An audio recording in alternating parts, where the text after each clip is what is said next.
अमळनेर नगर परिषदेसमोरील 3 ते 4 दुकानांना सकाळी 7:45 वाजण्याच्या सुमारास अचानक आग लागली।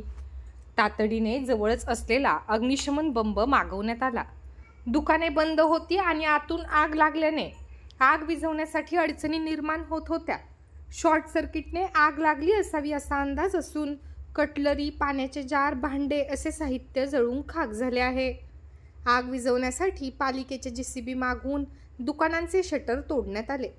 पालिकेचे आरोग्य विभागाच्या कर्मचाऱ्यांना देखील मदतीला बोलावण्यात आले। आजूबाजूच्या दुकानांना आग लागण्यापासून वाचविण्यात आले। दरम्यान आग विझवण्यासाठी मुख्याधिकारी तुषार नेरकर यांच्या आदेशाने अग्निशमन अधिकारी गणेश गोसावी, कर्मचारी फारुख शेख, जफर पठाण, वसीम पठाण, आनंद झिंबल, मच्छिंद्र चौधरी, भिका संधानशिव, जेसीबी चालक कमलेश पाटील तसेच आरोग्य विभागातील कर्मचारी यांचे सहकार्य लाभले।